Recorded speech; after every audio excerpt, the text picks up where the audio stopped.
એક મુમુક્ષુ ભારત દેશના એક ભગવાધારી સંત પાસે જાય છે. અડધી ઉંમરે પહોંચ્યો હશે.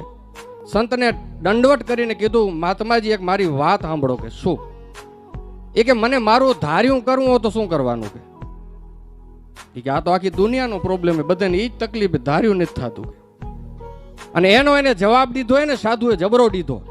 એ કે તને ધાર્યું કરવું હોય તો એક ટેકનિક છે કે ભગવાન ત્યાં સુધી તારું ધાર્યું થવા જ નીડે કે જ્યાં સુધી તું આ વાત નહીં માને. કઈ? તો કે મારા જીવનમાં બધું જ ભગવાનનું ધાર્યું થાય છે, આ વાત નહીં માને ત્યાં સુધી પ્રભુ તારું ધાર્યું થવા નીડે. આપણે બધાને હોશ છે મારું ધાર્યું થાય, પણ આ એક વાત જીવમાં દ્રઢ થશે કે મારી મરજી વિનારે કોઈથી તરણું ન તોડાય.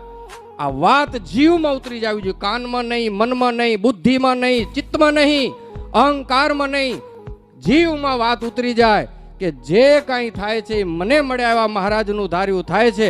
ત્યાર પછી બધું આપણું ધાર્યું થવા મનશે. આ ભારત દેશના ભગવાધારી સાધુએ વાત કરી.